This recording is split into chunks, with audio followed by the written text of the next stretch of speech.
Man. What's going on, everybody? Hope you guys are enjoying your day. So, I'll say this. One thing I love about Lamar Jackson is he's not afraid to speak his mind. He's not afraid to criticize himself when he's not playing up to his own standards. And he's not afraid to point out the issues with himself and the struggles he sees with the offense when he does see them. It's something I enjoy seeing from Lamar, and I hope he continues to do this throughout his career. In fact, that's something he did today. Lamar Jackson was on the Rich Eisen show today, and I'll say this first.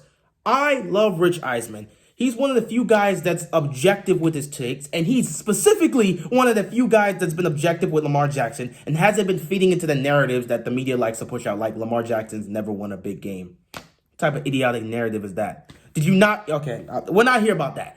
But yeah, Lamar Jackson was on the Rich Eisen show today, and Rich asked him about the struggles the 2020 Ravens offense is dealing with. And when asked this question, Lamar brought up the simple parts of we got to get the ball to the receiver's hands. We got to get the receivers involved more. We got to start throwing the ball more. But one thing he pointed out that was very, very crucial was that defenses are calling out our plays before we even run them.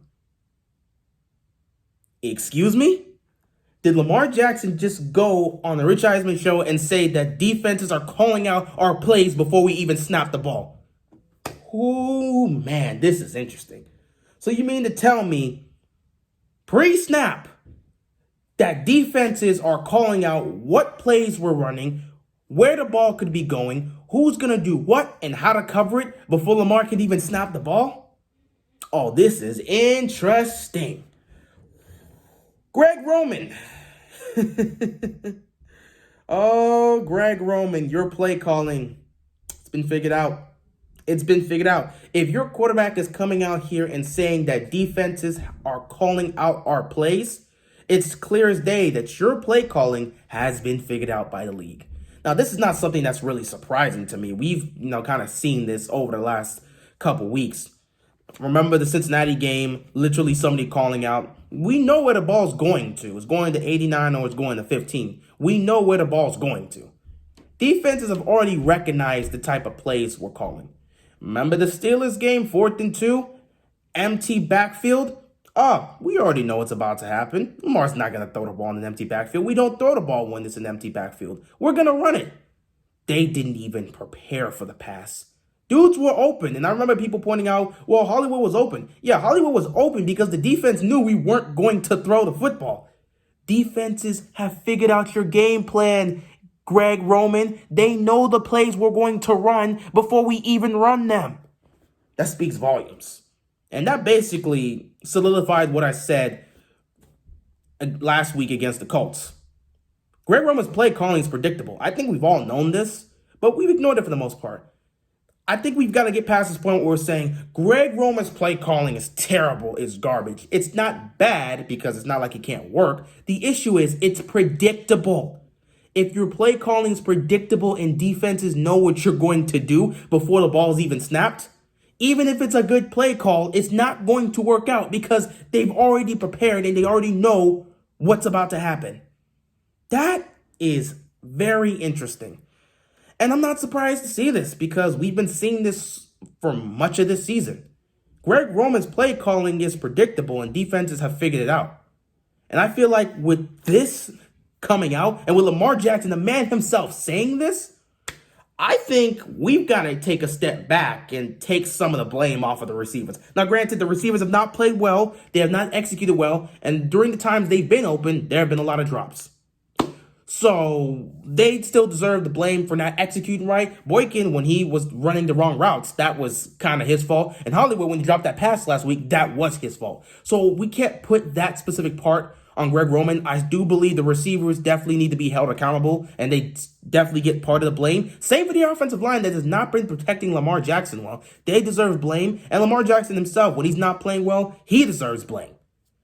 But hearing this, I feel like we could take a little bit more of the blame off of our receivers and the offensive line and our quarterback and put a little bit more blame on Greg Roman because his predictable play calling has made Lamar Jackson's job a lot more difficult and it's made those receivers' jobs incredibly difficult. Imagine being a receiver And before the ball's even snapped, the defenders know what route you're about to run and how to defend it.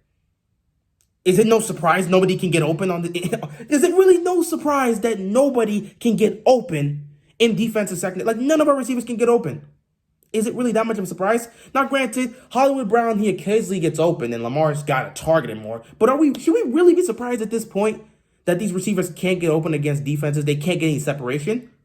If they know what play we're about to run, how can you create separation? How can you get open on a defense that knows what route you're about to run?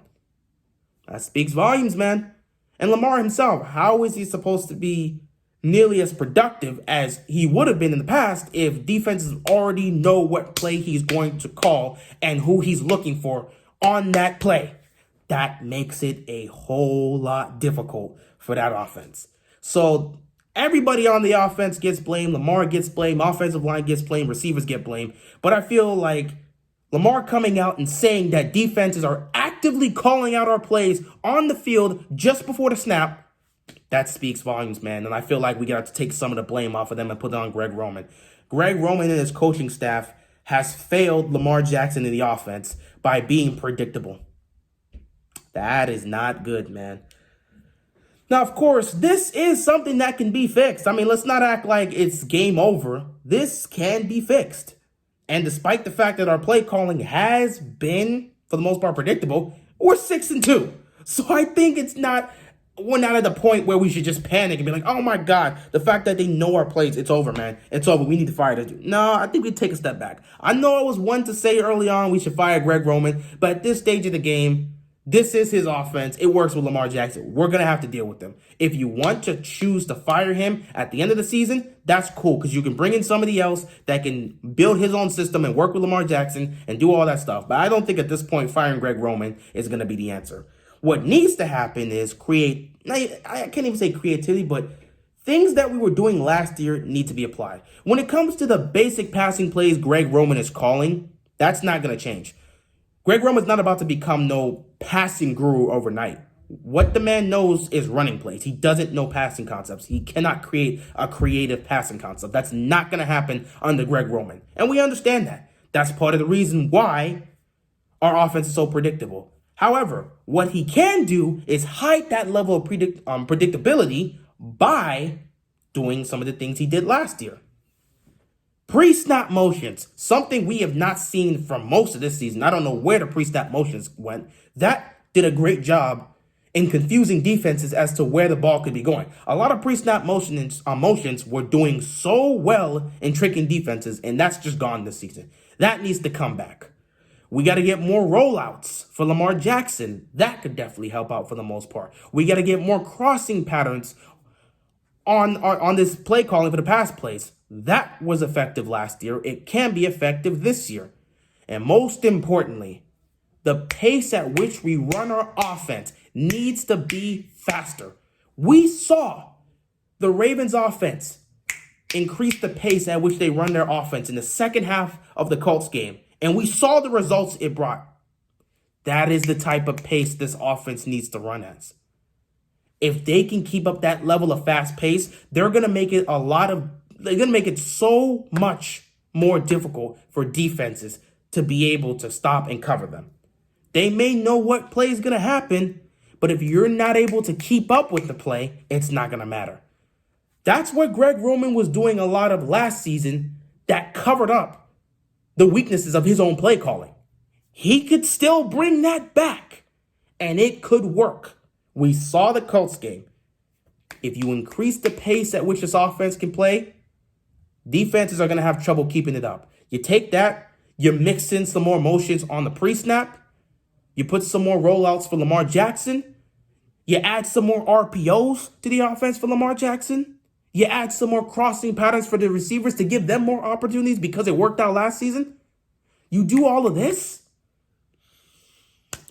it may work out for our offense. We might see a revival of the 2020 offense. It might, in fact, we'll see a revival of the 2019 offense. Not exactly at that level, because that was historic offense, but somewhere near that. So it's not game over yet.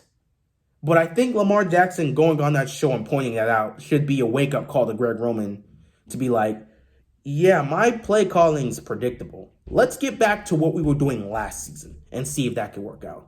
Let's increase the pace at which we're running our offense. Let's get some more motions back in. Let's run more RPOs. Let's put more crossing routes into our game plan.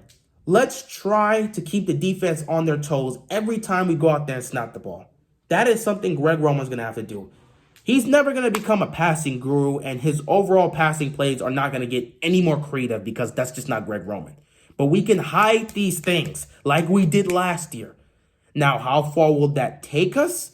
I do not know. But for one thing, it will definitely revive this offense, and we'll see what the team is able to do when the time is right. So, Greg Roman, ball's in your court, man. When your quarterback comes out and says that defenses are calling out our plays, that's a direct shot at you. It's not like Lamar was out there trying to take a shot at you, but your quarterback coming out and saying, yeah, our play calling's predictable. Defenses are calling out the plays before we even snap the ball. That is a clear shot at you. Indirectly, as it is, it's still a clear shot at you. So, Greg Roman, it's up to you. You're going to have to change your approach that you've had with the offensive play calling this season. If you got to go back to what you were doing last year and see if it works, try it. Because at this point, ball's kind of in your court, man. You're going to have to do what you got to do. We'll see how it goes, though. I don't know what this offense is going to bring to the table, but I believe Sunday night against the Patriots is going to be a big test. And with Lamar coming out now and saying defenses are knowing our play calling before we even run it, Sunday night should be very interesting in seeing what Greg Roman can come up with. If it's the same old nonsense, honestly, I don't know what the team's going to do. Because at this point, I don't even know if you should fire him. I've been saying we should if nothing changes at this point in time. But who are you going to get to replace him? And if you bring that person in, how is that going to work with Lamar Jackson? That's the one thing I'm scared about. I would want him gone, but it'd probably be smarter to keep him to the end of the season. I don't know. We'll see what happens. But yeah, anyway, that's all I got, and I'm out of here, man. Peace.